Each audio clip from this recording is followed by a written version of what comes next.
Welcome to Bioratna. Dear students, in our last session we have completed the topic gymnosperms and angiosperms. So our today's topic of discussion is the last topic in the chapter Plant Kingdom, that is plant life cycles and alternation of generations.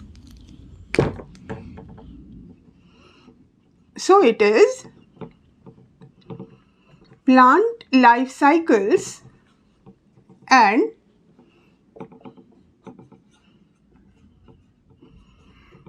alternation of generations.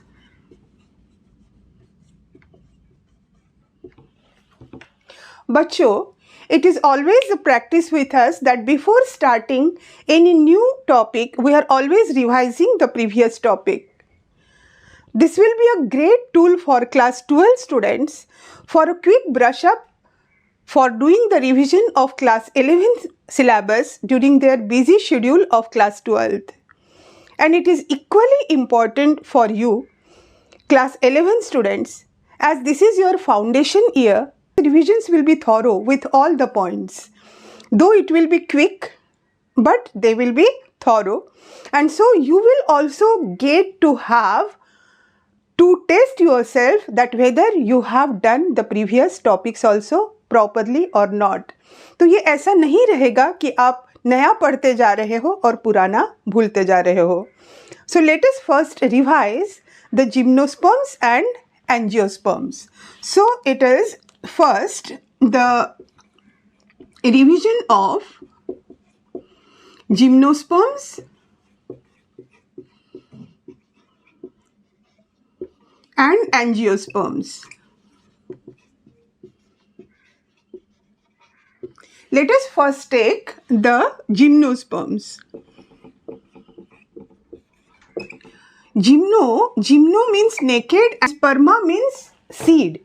So they have naked seeds. That means as they do not have ovary outside the ovule, that's why they do not have fruit as a covering of the seed. That's why we say that they have naked seeds.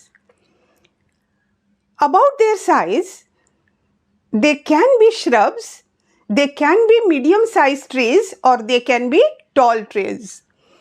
What next? There is a plant called sequoia. There is a plant, this plant sequoia, this is one of the tallest trees in the world. Sequoia, which is one of the tallest trees in the world. Then we study the root, stem, leaves, etc. of gymnosperms, taking the example of cycas and pinus. Cycas belongs to cycads and pinus and cedrus, they belong to conifers. जब हम देखते हैं cycas के roots, then in cycas, the roots, in case of cycas, the roots which you find, these roots are having symbiotic association with cyanobacteria. Cyanobacteria के साथ उसका association होता है. Cyanobacteria, you know that they are nitrogen fixing bacteria, and these roots are called coralloid roots. So they have cyanobacteria, symbiotic association of cyanobacteria in their roots, whereas the pinus, it has fungal association. So, symbiotic association, of course, and this is called mycorrhiza. This is mycorrhiza. That's about the root of cycas and pinus. What about the stem? The cycas stem, it is, yes, it is unbranched. The stem is unbranched. As you see the different branches coming out from the stem, it is not so in case of cycas. There is this single unbranched stem जिसके ऊपर से ऐसे गुच्छे में the pinnately compound leaves they come out. We will see what is pinnately compound leaves now. So this stem is unbranched in case of cycas, whereas in case of pinus it is branched one as you normally see. What about the leaves? The leaves in case of cycas, they are pinnately compound. Pinnately compound means if a single leaf lamina It breaks up into many small leaflets in such a way that they are arranged this way. This is the midrib to which now these leaves are attached like this. Then this is called pinnately compound. This is the pinnately compound, as you also see in case of neem. So this is pinnately compound leaves in case of cycas. In case of pinus, pinus belongs to conifers. The conifer are found in snowy area. वहाँ पे बहुत सारे snow, always there is the precipitation of snow. So the leaf lamina, if it is whole, then it will be damaged by the snow. That's why they have needle shaped leaves. ऐसे छोटे छोटे needle shaped leaves होते हैं. So that when the snow falls, then it can pass through the gap between the leaves. They are also protected. They have two other features. They have sunken stomata. Epidermis के ऊपर same level पे stomata बच्चों नहीं होते हैं pinus में. They are a bit inside. They have sunken stomata, and on the epidermis there is one more feature, that is a covering of cuticle. This cuticle covering protects the leaf from extreme weather conditions. So one more feature about cycas pinnately compound leaves is that they persist for few years. ऐसा नहीं कि हर साल में वो गिर जाएंगे. That's it. Now the difference between, now we see, when we see their life cycles, we see that cycas is dioecious. Cycas जो है वो dioecious है. What is the meaning of dioecious? Dioecious means the male and female sexual organs are present on two separate plants. Means each plant is unisexual. Whereas pinus has both male and female cones. What is a cone? You have already studied the sporophylls in case of pteridophytes. Sporophyll, spatial leaves. The spatial leaves which are bearing the sporangia, which may be microsporangia, which may be megasporangia. तो ये sporophylls अगर बहुत compactly, spirally arranged हो जाते हैं so that they look like a cone, then they are called strobili, lax or cone. Pinus का एक और आपने difference देखा था cycas के साथ. Male, it has male cone also, female cone also present on the same plant. And in case of cycas, the male cone is there on one plant. The other plant, it is not the female cone but the megasporophylls. Means the megasporophylls are not compactly arranged. That's it. फिर life cycle इसकी देखिए कैसी है. These are the gymnosperms. इसके पास megasporophylls है. In that cone, it is having megasporophyll. And it is having the microsporophyll. So these microsporophylls are the special leaves having which will have the microsporangia. This will have megasporangia. So this microsporophyll, they have microsporangia. तो this microsporangia के अंदर जितने cells होंगे सारे के सारे meiosis करेंगे and they will form lots of microspores. So these microspores, they mature to form the pollen grains. और इस pollen grain के अंदर होता है male gamete. That's it. Now see here the megasporophyll. This inside the megasporophyll there is megasporangia. This megasporangia, it is also called the ovule, which has one integument. This megasporangia, not all the cells, उसके अंदर के सारे cells को कहते हैं nucellus. One of its cell, it differentiates as megaspore mother cell. ये microsporangia के अंदर भी यहाँ पे है आपके MMC, that is microspore mother cell, and here it is megaspore mother cell. means this is also MMC, megaspore mother cell. They will all undergo this only one megaspore mother cell. It will undergo meiosis to form the one megaspore. It will form 4 megaspores, out of which only one will be functional. So there is only one megaspore. ये जो megaspore है, it will then form the female gametophyte. This is female gametophyte. This pollen grain, this is the male gametophyte. इस pollen grain को ही कहते हैं male gametophyte. So always remember this sequence. It will help you in pteridophyte life cycle, gymnosperm life cycle as well as angiosperm life cycle कि microsporophyll में microsporangia होंगे, micro और mega. These words you have to change as per the whether it is the male or female sex organ which you are referring to.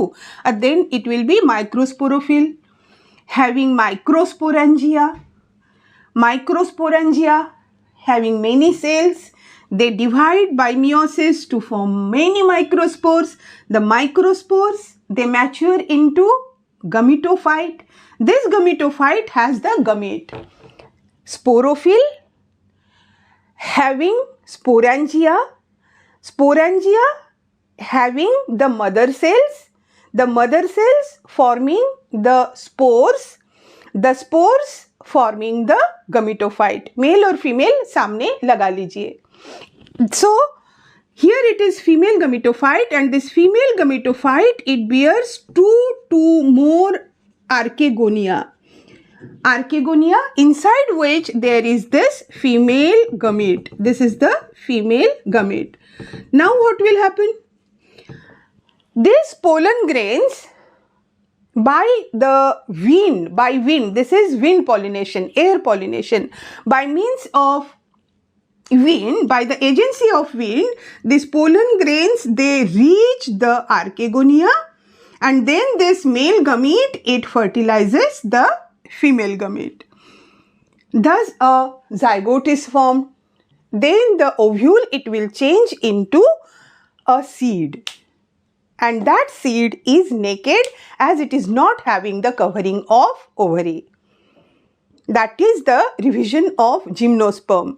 इसमें कितने नाम आपको याद करने थे? One was cycas, one is pinus and cedrus, one is sequoia, that tall tree, and the last one ginkgo. These are the only few names which are there. So that was the revision of gymnosperms. Then once we completed the algae topic, after that in every other session we are taking up a part by part, we are taking up algae also and doing its revision. Because it is algae बच्चों, algae ही है जो याद रखना बच्चों को सबसे मुश्किल होता है. So many terms, so many facts are there. बाकी सारे आपके lectures में ही याद हो जाते हैं, but algae is different. So we have almost completed the revision of algae, and the part remaining is the red algae. So today we will be revising the red algae, the revision of red algae. Red है ना, तो कौन सा pigment होगा उसमें? It is having the pigment R phycoerythrin. R phycoerythrin. एरिथ्रीन आप red blood cell पढ़ते हो. Erythrocyte, erythro, red, so easy to remember. Phycoerythrin, R phycoerythrin. Other than that, it also has chlorophyll pigments. Chlorophyll आपको याद रखने के लिए कैसे बताया था बच्चों? Chlorophyll में हमने आपको बताया था, just see, this is green algae, this is brown algae, this is red algae. Everyone has chlorophyll A, this is chlorophyll A, this is also chlorophyll A. Then the next alphabet B you will write in green algae, C you will write in brown algae, and D you write in red algae.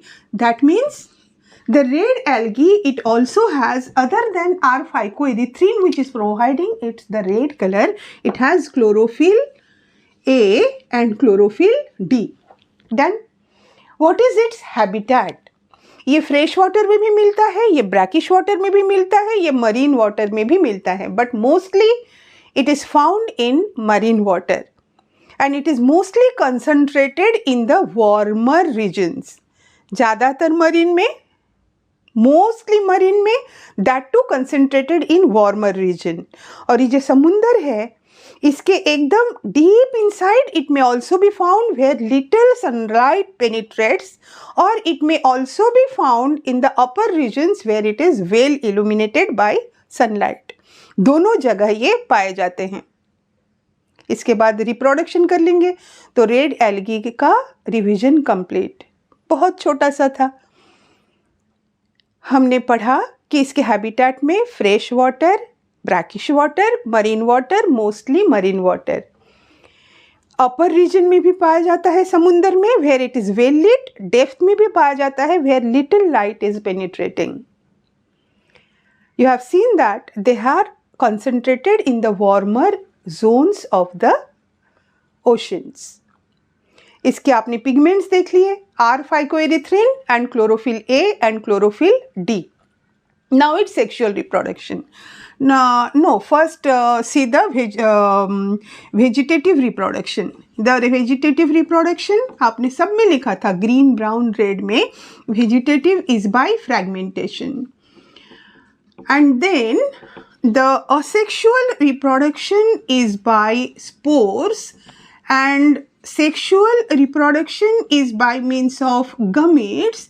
And one thing to remember about these spores and these gametes, both in case of red algae, ऐसे part by part अंदर से पूछते हैं ना बच्चों, NEET में हो, आपके बोर्ड के क्वेश्चन में भी हो, तो आपको ऐसे कनेक्ट करके याद रखना है. ये दोनों जो है रेड एल्गी में, they are non motile, flagella वगैरह इसके पास नहीं होता.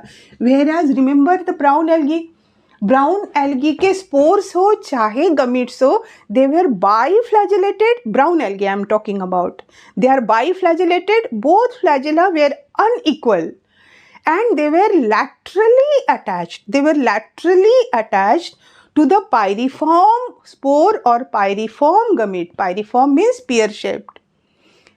So pear-shaped gamete, biflagellate, two flagella unequal, laterally attached, that was brown algae. And the spores and the gametes, they are non-motile, having no flagella, that is red algae. Green algae में आपने पढ़ा था zoospores है, तो zoospores they are motile. और sexual reproduction में जो gametes बनते हैं, they may be flagellated, they may be non flagellated. Fine. अच्छा, so sexual reproduction by gametes, this is non motile. And then this post fertilization complex post fertilization development occurs in red algae. Then you have seen its 4 examples. Red algae के 4 examples आपने देखे थे. 2 started with one alphabet and another 2 started with another alphabet. ये 2 alphabet याद रखते हो तो बाकी नाम ऐसे खींचे चले आते हैं. That is 2 were G, 2 were P. This is Gracilaria and Gelidium. This is Porphyra and last is Polysiphonia. Very very important, NEET के लिए भी, बोर्ड के लिए भी. ये वाला जो है Gracilaria and Gelidium, economic importance of algae में आपने इसे पढ़ा था कि we get agar from it. यहाँ एगार से जोड़ दो फिर से. एंड दिस पोरफायरा कहाँ पढ़ा था, आपको याद है? ये पोरफायरा आपने इकोनॉमिक इम्पोर्टेंस में कहाँ पढ़ा था? इससे हमने इसे पढ़ा था फूड में. It is used as food. And this polysiphonia, that is all about red algae. So now we can move to today's topic, that is the plant life cycles and alternation of generations. now we are going to discuss the plant life cycles and alternation of generations. Students, if we ask any class 12 students and class 11 students to mention few of the very difficult topics, then this is one of them. They mention this as one of the most difficult. जब आप class 11th में हो, जब आप उसकी पढ़ाई कर रहे हो, उस समय तो आप फिर भी सोचोगे कि चलो ये मैं कर लूँगा. But when you move to class 12th and still it remains difficult for you, then it is a backlog for you. Backlog बच्चे concepts clear नहीं होना और backlog होना, ये दो आपके सबसे बड़े दुश्मन हो सकते हैं जिसे कभी भी pile up ना होने दे. तो let us see what is this plant life cycle and alternation of generation. This is not new. Throughout the chapter, algae से लेके हमने angiosperms तक जितना भी पढ़ा है, we have already studied it. Now we are looking at it with a different angle. Let us see what it is. ये plant के life cycle में बच्चों, there is one stage called gametophyte stage. There is one stage called gametophyte stage. There is another phase called the sporophyte phase. So this is sporophyte and gametophyte. This gametophyte is haploid. The sporophyte is diploid. This gametophyte, gamete name is there. This gametophyte, it forms gametes. It forms gametes, and these gametes, they fuse to form the zygote. They fuse to form the zygote, and then this zygote will form a sporophyte. This sporophyte, it will form a gametophyte. How? This sporophyte is diploid by the process of meiosis, this cell division. It forms spores. It forms spores. These spores are haploid. So these spores, when they germinate, then this is haploid, this is haploid. So it germinates by mitosis to form the gametophyte. इसमें आपको ये ज़्यादा simple लगेगा, लेकिन यहाँ आपको कुछ भी समझाया नहीं गया है, कुछ भी बताया नहीं गया है, इसीलिए क्वेश्चंस आते हैं उस समय ये मुश्किल लगता है. फिर देखिए, जो आपको सिंपल लग रहा है लेकिन बहुत सारी अनएक्सप्लेन्ड बातें उसमें रह गई है, वो ये है, gametophyte, it is haploid, it reproduces by gametes. Sporophyte is diploid, it reproduces by forming the spores. They are haploid because of the meiosis cell division. These spores, they then again form the gametophyte. Fine. कौन कब mitosis कर रहा है, कौन कब meiosis कर रहा है, और ये gametophyte और sporophyte नाम आपको रटने के लिए नहीं है बच्चों. आपको ये समझना है कि in case of plants, what happens is that in the life cycle of the same organism,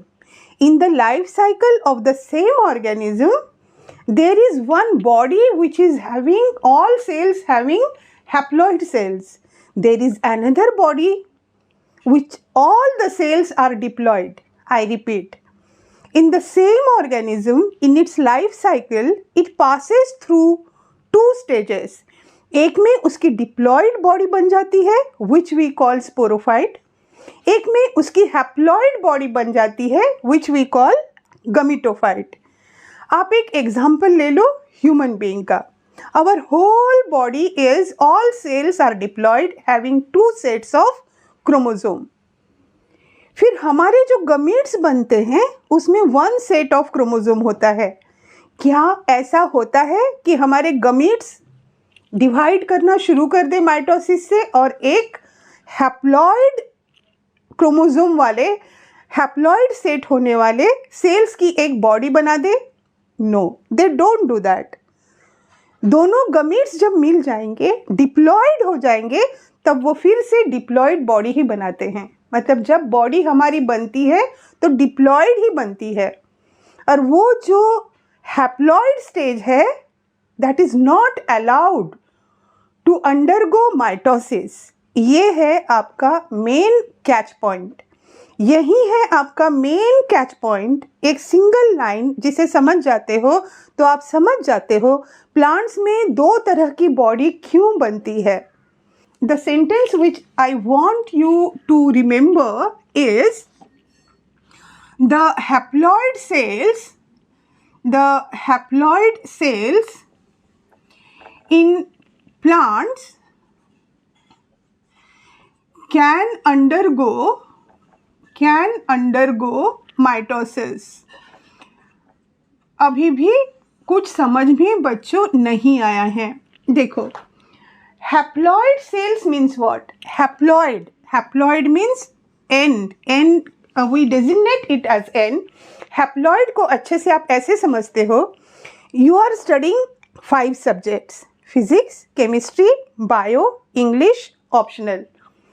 her subject की आपके पास एक कॉपी, एक बुक है। You are having 1 book for each subject, that is your 1 set. वो आपका एक set होगा। जब आपके पास एक ही सेट है, when you are haploid, then you are haploid.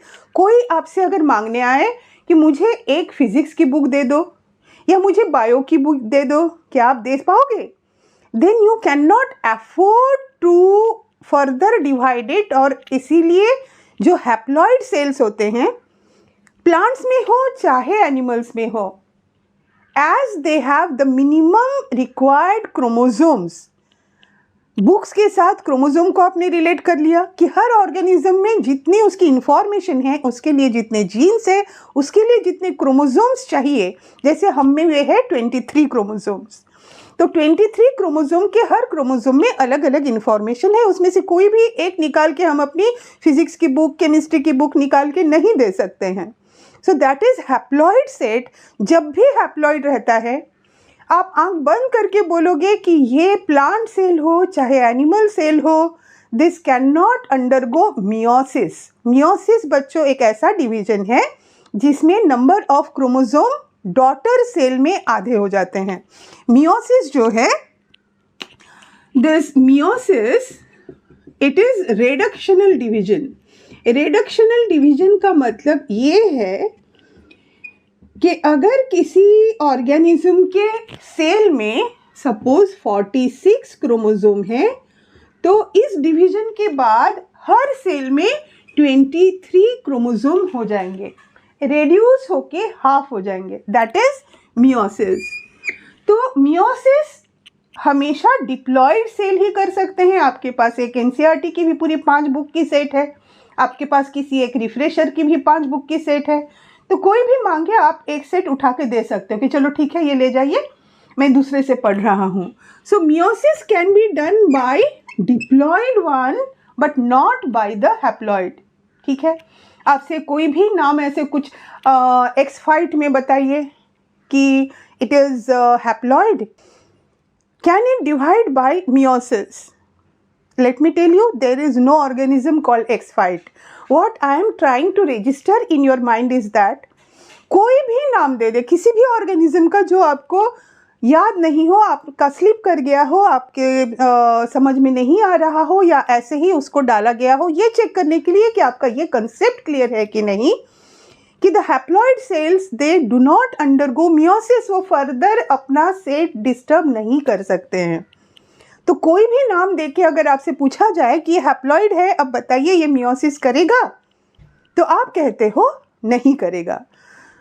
तो haploid cells, if it is plant cell और एनिमल सेल, वो मियोसिस नहीं करते हैं। What about mitosis? माइटोसिस में तो कोई दिक्कत नहीं है। What is mitosis? You know, ये जो माइटोसिस है, in case of mitosis it is called equational division, इसे कहते हैं इक्वेशनल डिवीजन। इक्वेशनल डिवीजन का मतलब ये हुआ कि अगर किसी ऑर्गेनिज्म के हर सेल में 46 क्रोमोसोम हैं तो उसके हर डॉटर सेल में भी 46 ही रहेंगे। उस पेरेंट सेल के पास ये मैजिक, उसे पता है कि मेरे पास अगर 46 क्रोमोसोम है और मुझे लाखों सेल भी बनाने हैं तो हर सेल को मैं 46 ही कैसे दे सकता हूँ। तो माइटोसिस इज इक्वेशनल डिवीजन। मतलब आपके पास एनसीईआरटी की 5 बुक है, 5 सब्जेक्ट की, किसी ने आपसे मांगी तो आपके पास भी 5 रहेगी और आपने उसको भी 5 दे दी। कैसे हुआ? That magic, that is mitosis. तो माइटोसिस से तो कोई प्रॉब्लम नहीं होनी चाहिए कि हाँ प्लांट सेल में भी अगर वो हैप्लॉइड है, अगर वो डिप्लॉइड सेल भी माइटोसिस कर सकता है, हैप्लॉइड सेल भी माइटोसिस कर सकता है। तो अब ये हैप्लॉइड सेल एनिमल्स में माइटोसिस नहीं करता, हमारे गमिट्स के लिए प्रोहिबिटेड है। अ बिग नो कि आप माइटोसिस नहीं कर सकते हो। आपको हमने इसलिए हैप्लॉइड बनाया कि हमारी बॉडी डिप्लॉइड है। आपको हमने एक ऐसा सेल बनाया कि आप एक दूसरे सेल से मिलने वाले हो, फ्यूज होने वाले हो, तो आपके दोनों का मिलके फिर से बन जाए वही डिप्लॉइड सेट जो हमारे बॉडी में है। तो the new baby which will be form, it will be having diploid in every cell the diploid set of chromosomes only. तो ये है ह्यूमन बीइंग में, हम सारे एनिमल्स में है एक्सेप्ट फ्यू ऑर्गेनिजम्स, कि हैप्लॉइड सेल्स माइटोसिस नहीं करते।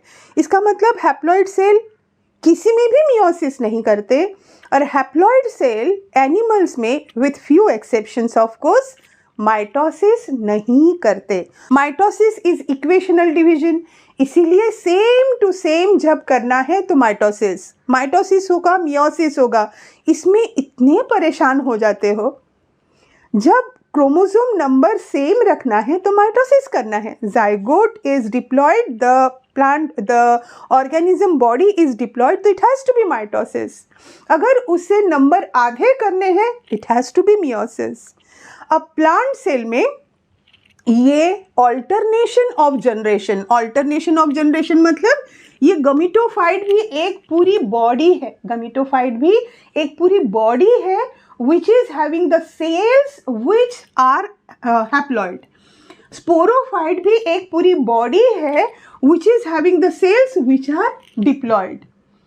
तो ये है प्लांट के गमीटोफाइट और sporophyte. As we see that in the life cycle of plants बच्चों, there are 2 types of bodies are formed. One body each cell diploid, one body each cell haploid. The haploid one which reproduces by gametes is called gametophyte. The diploid which reproduces by spores is called sporophyte. एक और चीज आपको जाननी है before we see the 3 different types of alternation of generations, that is haplontic,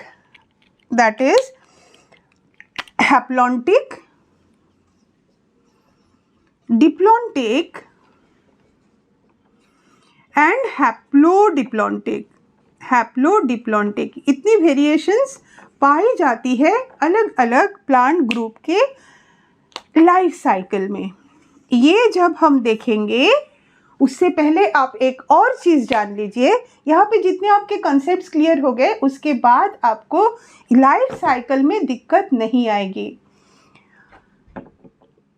gametophyte, sporophyte, which one we call dominant phase, किसे कहेंगे कि हाँ यही एडल्ट है, और दूसरा जो है वो एक स्टेज है उसके लाइफ का through which it has passed and it has come back to the original main plant body, main और dominant।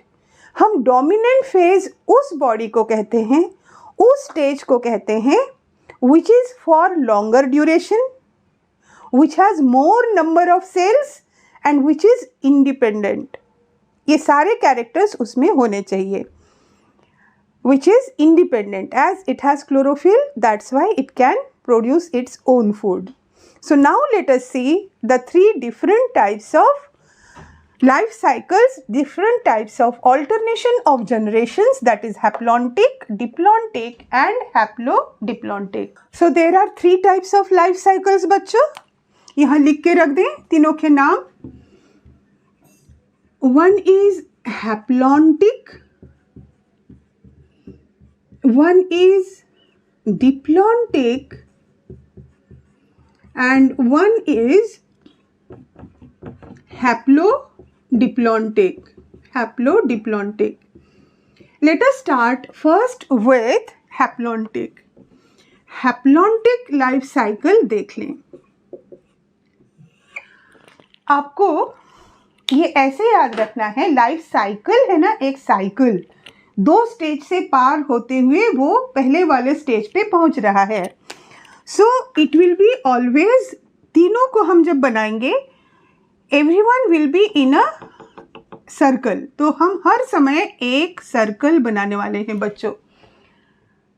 And one most important point, very insignificant सा छोटा सा एक पॉइंट, वो ये है, हमेशा याद रखें कि the sporophyte phase in the diagram it is always shown eight the top and the gametophyte phase is always shown at the bottom.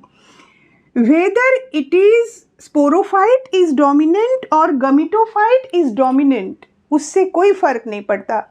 हमेशा हम लिखेंगे स्पोरोफाइट को ऊपर, गमीटोफाइट को नीचे.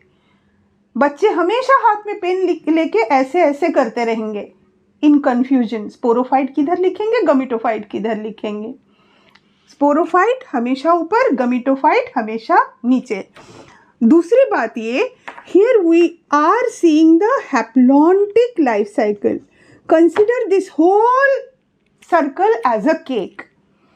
तो haplontic मतलब आप समझ रहे हो, वो प्लांट जिसके लाइफ में haploid stage, the gametophyte stage is more important, so important कि उसमें जो diploid phase बनेगा it is for very short duration. मतलब the haploid stage is dominant. Dominant means पूरा का पूरा dominant. And the diploid stage lasts for very small period and has very small period. इसको यहाँ तक ही रखते हैं, इसको दूसरा पॉइंट बना देंगे, ठीक है. Diploid stage which last for very small period. जैसे यहाँ पे जो डिप्लॉयड स्टेज है, जाइगोट विच इज यूनिसेल्यूलर, उसने कोई सेल भी नहीं बनाया, उसने फर्दर एक डिप्लॉयड बॉडी नहीं बनाई. वेरिएशन देख रहे हो, हमने पढ़ा था प्लांट में the haploid as well as diploid cells can divide and form 2 different types of bodies. But in haplontic life cycle जो आपके algae में पाई जाती है, almost all algae, कुछ exceptions है, जब हम diplontic और haplodiplotic पढ़ेंगे तब हम देखेंगे कि few algae they also show diplontic and haplodiplotic. तो the zygote का spelling गलत हो गया, ZYGOTE, zygote is unicellular, further divide करके बॉडी नहीं बनाता है and it immediately undergoes meiosis. So there is zygotic meiosis. वो माइटोसिस से बॉडी नहीं बनाता. There is zygotic meiosis. This is very important term. There is zygotic meiosis and thus this zygote it immediately gives rise to haploid cells. It will give rise to haploid cells. चलो यहाँ देखें. This is haplontic plant. Haplontic plant है मतलब main इसकी life कहाँ से शुरू होगी, यहाँ से या यहाँ से. सोचिए, this is haploid plant. Most of the phase of its life it will remain haploid. इसका मतलब main body is haploid. तो यहाँ से उसकी लाइफ स्टार्ट हुई. This is your starting point. It is a gametophyte, so it will form gametes. तो इसने gametes बनाए, 2 तरह के gametes बन गए. तो ये 2 तरह के gametes बन गए और ये दो गमीट्स फ्यूज होते हैं by the process of syngamy. ये जैसे प्रोसेस से फ्यूज हो गए, so they form a cell called zygote. ये जाइगोट है diploid, and this is the only sporophytic phase. Zygote is the only sporophytic phase. और यहाँ पे इस केक का सिर्फ इतना सा पीस निकाल के हम लोग देने वाले हैं स्पोरोफाइट फेज को। इसको भी एकदम सेंटर तक हम नहीं लाने वाले हैं, इसको भी हम इसको सेंटर तक भी नहीं ले जा रहे हैं, इतना हमने दे दिया। So this two gametes which are haploid, this gametophyte, haploid gametophyte has formed haploid gametes, so it has to be mitosis or meiosis, it has to be mitosis। तो ये हो गया, माइटोसिस से बना दिया इसने, दोनों गमीट फ्यूज हो गए तो जाइगोट बन गया। अब ये जाइगोट कोई बॉडी नहीं बनाएगा, वो सोचता है कि मैं तो डिप्लॉयड हूँ, मेरे पेरेंट की बॉडी तो हैप्लॉयड है, so it immediately undergoes meiosis. तो इसने पहला मियोसिस 1 किया तो 2 सेल बन गए, फिर इसने मियोसिस 2 किया तो इसके ये 4 सेल बन गए, and these are called spores. ये बन गए spores. Now this spores they will germinate, तो बन गया फिर से गमीटोफाइट, बन गया। अब ये देखो बच्चों, ये आपके एनसीईआरटी में भी ऐसा है कि when the zygote has divided by meiosis to form the 2 cells, वो 2 सेल को रखा गया है डिप्लॉयड में, जबकि मियोसिस 1 में ही दोनों सेल जो है, मियोसिस 1 इज रिडक्शनल डिवीजन, तो ये ऑलरेडी हैप्लॉयड बन गए हैं। लेकिन ये जैसे यहाँ है वैसे ही रहने दीजिए, मे बी जो मैच्योर स्टेज है उसी को इस गमीटोफाइट में दिखाना चाह रहे हैं। क्या देखा आपने कि the body is plant body, ये है आपकी हैप्लॉयड, और उसने सिर्फ एक सिंगल सेल, उसके गमीट्स जब फ्यूज होते हैं, व्हेन देयर गमीट्स फ्यूज, तो जो एक ही सेल बना zygote, that is the only diploid stage. वो फर्दर कोई बॉडी नहीं बनाता, इमीडिएट मियोसिस से हैप्लॉयड स्पोर्स बना देता है। Haploid spores they germinate and they form the plant body like the parent body. This is haplontic. Haplontic बात इतनी सी ही थी बच्चे कि हैप्लॉन्टिक में जो डिप्लॉयड सेल बनेगा उसे इमीडिएट अपनी गलती महसूस होती है कि अरे नहीं, मैं डिप्लॉयड हूँ ना, मुझे फिर से हैप्लॉयड बन जाना है। बात सिर्फ इतनी सी है। हो गया हैप्लॉन्टिक। जब हैप्लॉन्टिक बन गया बच्चों, can't you try the diplontic in the same way? एकदम सेम रहेगा। स्पोरोफाइट ऊपर लिखना है, गमीटोफाइट नीचे लिखना है, सिर्फ पूरी केक दे देनी है स्पोरोफाइट को, और ये स्मॉल छोटा सा पीस ऑफ केक दे देना है गमीटोफाइट को। That will be diplontic. आप लोग पहले कोशिश करें, एक वीडियो में पॉज लगाएं और एक कोशिश करके देख लें, गलत हो चाहे सही हो, लेकिन फिर वो इतने अच्छे से आपको याद हो जाएगा। गलती के बाद भी जब हम सही करते हैं, गलत करके सही करते हैं, तो वो फिर बहुत अच्छे से याद हो जाता है। Haplontic done. Let us see the diplontic life cycle which is at the extreme end of haplontic. So ये डिप्लॉन्टिक जो है बच्चे, this is diplontic life cycle. Same चीज करेंगे हम। दैट मीन्स पहले हम एक बड़ा सा सर्कल बना लेने वाले हैं। इस सर्कल के ऊपर की तरफ हम लिखने वाले हैं स्पोरोफाइट और नीचे लिखने वाले हैं गमीटोफाइट। इसे हमने लिख दिया 2n, इसे हमने लिख दिया n।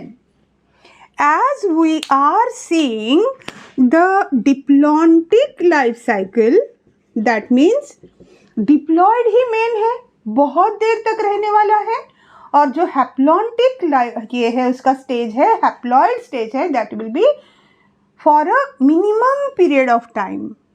इसका मतलब गमीटोफाइट को हम कर देते हैं छोटा सा पीस, इसे दे दिया हमने, और पूरा बड़ा केक हमने स्पोरोफाइट के लिए दे दिया। इतना पहले बना लिया। अब हम स्टार्ट करें इसके लाइफ साइकिल से। It is diplontic. That means our starting point will be from here, यहाँ से हम स्टार्ट करते हैं. So this is the sporophyte body. अब इट विल अंडरगो मियोसिस. ये जब मियोसिस करेगा देन इट विल फॉर्म जो एक सेल से ये बनाएगा 2 सेल और 2 सेल से फिर ये बनाएगा 4 cell. So these are the 4 spores. ये बन गए haploid. These are the haploid spores. These haploid spores they germinate to form the gametophyte. इसने बना दिया gametophyte. This gametophyte is haploid. Haplontic की तरह, जाइगोट की तरह ये एक सिंगल सेल का नहीं रह गया है, इसने बॉडी बनाई है. The spores have germinated to form a gametophyte, but the gametophyte is few or more cells. बहुत ज़्यादा सेल्स इसमें नहीं होते हैं गमीटोफाइट में. गमीटोफाइट बन गया तो गमीटोफाइट ने फिर गमिट्स बनाए. Gametes are also haploid. इसका मतलब उसे इस ट्रायंगल में, इस लक्ष्मण रेखा के अंदर रहना है. तो ये गमिट्स जो बन गए, 2 गमिट दिखाएंगे हम, तो दिस आर द गमिट्स. ये गमिट्स है, दिस आर हैप्लॉइड. गमिट्स है और ये हैप्लॉइड है. When these 2 gametes fuse करेंगे तो दोनों लाइन को हम फिर मिलाते हैं. So here we get the by syngamy, by the process of syngamy, what is obtained? जो मिला वो स्ट्रक्चर है zygote. This zygote is diploid and now by mitosis it will form the main plant body. फिर से देख लें इसे. पहले एक सर्कल बना लिया, sporophyte at the top, gametophyte at the bottom. As it is diplontic so we start from the top, that is sporophytic phase. Sporophyte spore बनाएगा. Spores will have haploid number, so it has to be meiosis.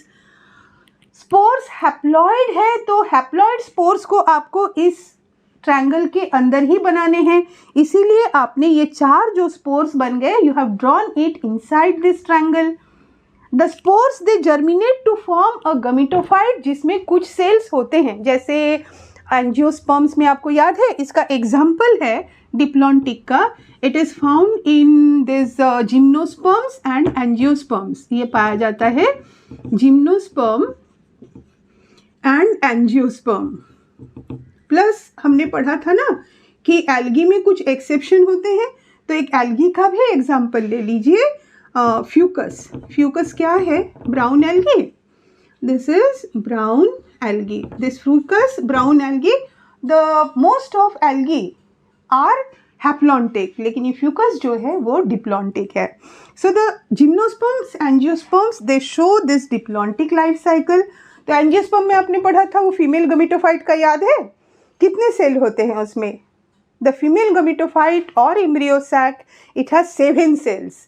3 antipodals थे, 2 synergid, एक cell, हो गए 6. At the centre there is 1 big cell called central cell, हो गए 7. तो diplontic में याद रखोगे कि ये जो नेक्स्ट जो मिनिस्क्यूल सा बॉडी एक स्टेज आती है लाइफ में, it also has, it has some few cells, it has few cells in its body. फिर ये गमीटोफाइट है, गमिट्स बनेगा. गमिट्स भी तो हैप्लॉइड ही होते हैं, इसीलिए आपने गमिट्स को भी इसी ट्रायंगल के अंदर दिखा दिया. When the gametes fuse then they form zygote, इसीलिए zygote को इस ट्रायंगल से बाहर ले आया स्पोरोफाइट में. This zygote is 2n. This is 2n, this is 2n, so naturally the process has to be this one, mitosis.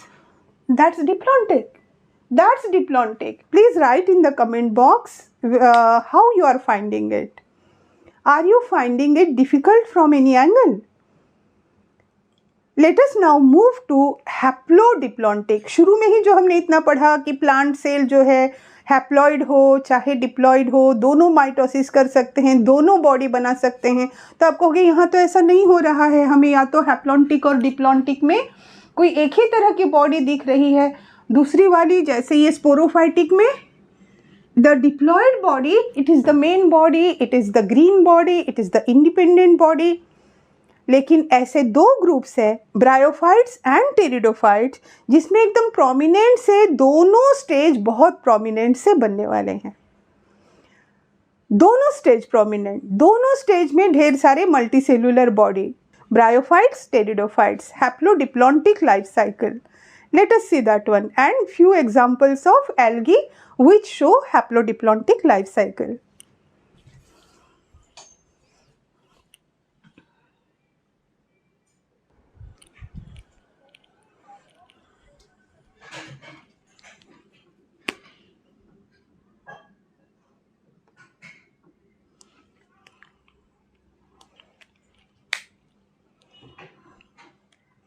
Now come to the last, that is haplodiplontic life cycle.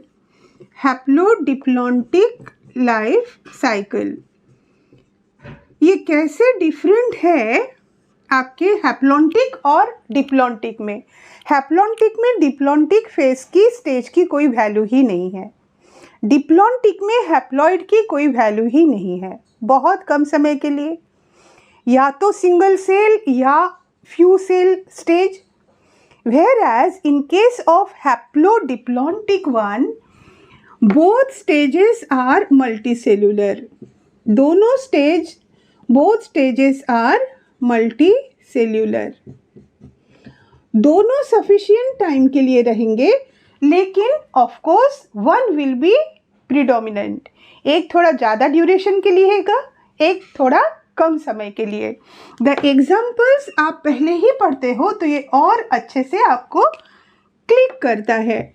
In case of bryophytes and in case of pteridophytes, आपने देखा था bryophytes and pteridophytes. Of course we have to give some algal example कि जो haplo अपना haplontic नहीं दिखाता है. वो है Ectocarpus. This is Ectocarpus and kelp. Ectocarpus और केल्प को एक साथ पढ़ा था हमने जब हम ब्राउन एल्गी की बॉडी की वेरिएशन, शेप साइज में वेरिएशन देख रहे थे. उस समय एक साथ इन दोनों को पढ़ा था. अब फिर से ये दोनों एक साथ आ गए हैं. So this is brown algae. और एक है polysiphonia. Polysiphonia, this polysiphonia it is red algae. ठीक है, red algae we have seen 4 examples. हम हमेशा पढ़ते हैं ग्रासिलारिया, जेलिडियम, दोनों एगार बना रहे हैं. पॉर्फायरा फूड में आता है.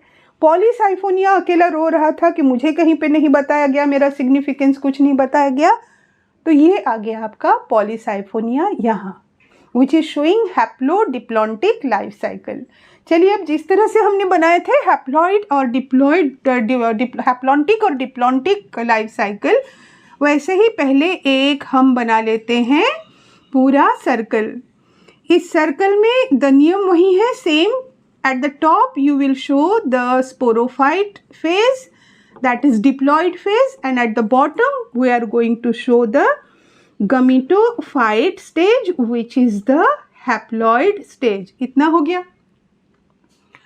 लेकिन अब यहाँ पे कोई केक पेस्ट्री वाला हिसाब नहीं है. दोनों ही स्टेज में काफ़ी समय तक ये रहता है. तो इसको हम अगर ये सेंटर से ऐसे लाइन लेते हैं बच्चों, ये लाइन अगर हम इधर भी पूरा स्ट्रेट, ये if it is a clock, हम 9 से 3 तक ले, ये 50-50 डिवाइड हुआ, then both will have equal importance. It is never so. Bryophyte और टेरिडोफाइट में एक फ़र्क ये है, in case of bryophytes the gametophyte phase is the dominant one. In case of pteridophytes the sporophyte phase is the dominant one. तो अगर हम ये लाइन जो है, ये नीचे वाली गमीटोफाइट फेज है, अगर इस लाइन को हम इस 9 में नहीं रख के यहाँ घड़ी के 10 तक ले जाएं, तो कौन सी फेज बड़ी हुई? हैप्लॉइड फेज बड़ी हुई. दैट मीन्स हम यहाँ शो कर रहे हैं ब्रायोफाइट की life cycle.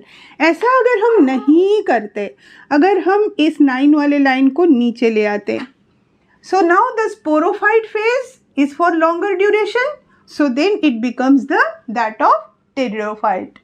But both are showing haplodiplontic life cycle, जहाँ पे दोनों ही फेज काफ़ी समय के लिए रहेंगे. चलिए आपके एनसीईआरटी में जो वाला है ये हम शुरू करते हैं. तो गमीटोफाइट मेन यहाँ दिख रहा है आपको थोड़ा ज़्यादा ड्यूरेशन के लिए, so that is bryophyte. So in case of bryophytes it is the gametophyte which is main body के जो कैरेक्टर्स हम बताते हैं उसी को मैं बोल रही हूँ, अलग से याद करने की कोई ज़रूरत नहीं है. It has to be independent, it has to be photosynthetic. अगर ये ल्यूवरवर्ट है then it is thalloid, and if it is moss then it is erect. तो पहला ही सेंटेंस जो आपके बुक में है, it is the dominant phase. Bryophyte में ना, it is the dominant phase, it is the independent phase, it is the photosynthetic and it is thalloid और erect ब्रायोफाइट में. तो ब्रायोफाइट से यहाँ से हम शुरू करते हैं. गमीटोफाइट है, बनाएगा गमीट. दिमाग में ऐसे बताइए, क्वेश्चन पूछते चलिए. गमीटोफाइट है, क्या बनाएगा? It will form gametes. Gametes are haploid और diploid? Gametes are haploid. Haploid वाली स्पेस कौन सी है? ये नीचे वाली हैप्लॉइड की है. सो आप यहाँ तक ये गमीट को दिखा सकते हो. आप ऐसे दिखाओगे, ये एक गमीट बन गया, ये दूसरा गमीट. तो ये दो गमीट फ्यूज होते हैं. So this two will fuse by syngamy. तो क्या बनेगा?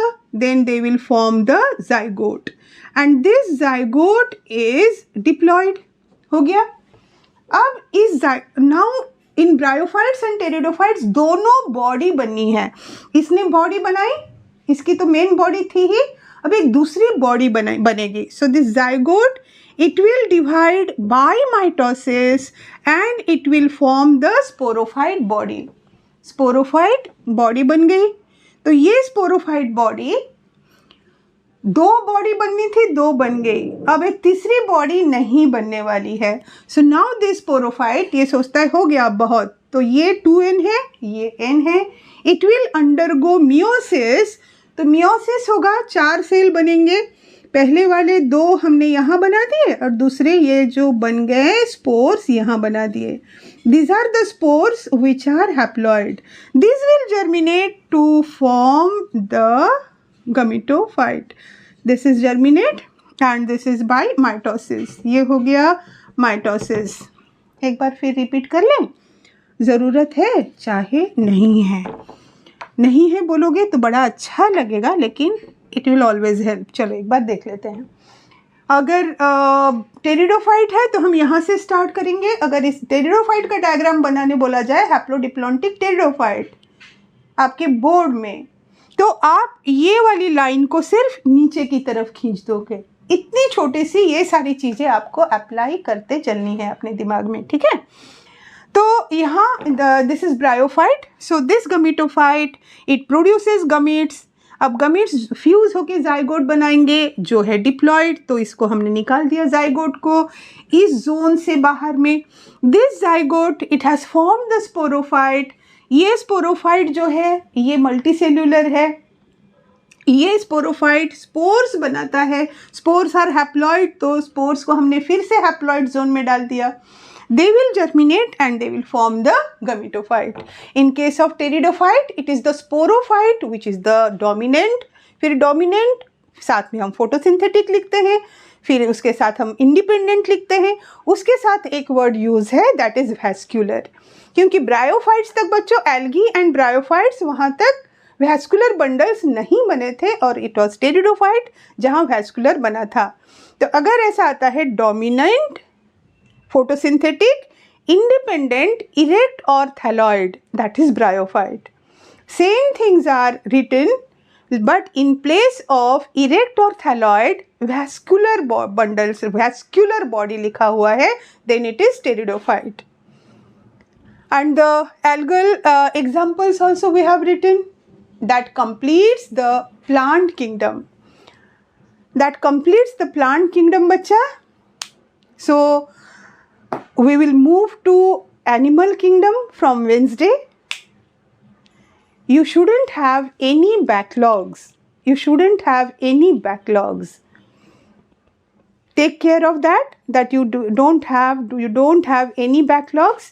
आखिर काम तो बच्चों आप ही को करना है ना।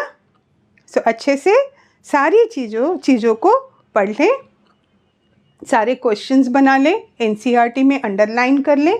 Find the link for the notes and DPP in the description box. अपने हाथ से नोट्स बनाओगे तो this lectures are very thorough. आपके एनसीईआरटी के सारे पॉइंट्स होते हैं लेक्चर में, लेकिन हम फिर भी चांस नहीं लेते कि बाय चांस अगर कुछ छूट गया हो, तो कोई पॉइंट मिस किया हुआ हो तो उसे भी टेक्स्ट करके डाल दिया जाता है। So you can be always sure कि आपके जो भी नोट्स बनेंगे वो बहुत थॉरो बनेंगे। अपने हाथ से लिखे हुए नोट्स ही अपने नोट्स होते हैं। दूसरी की राइटिंग कभी समझ में नहीं आती, वो अपनी नहीं लगती, रजिस्टर भी दिमाग में नहीं होती है। Do subscribe if you are liking the video. Like, share. See you on Wednesday with the new chapter Animal Kingdom.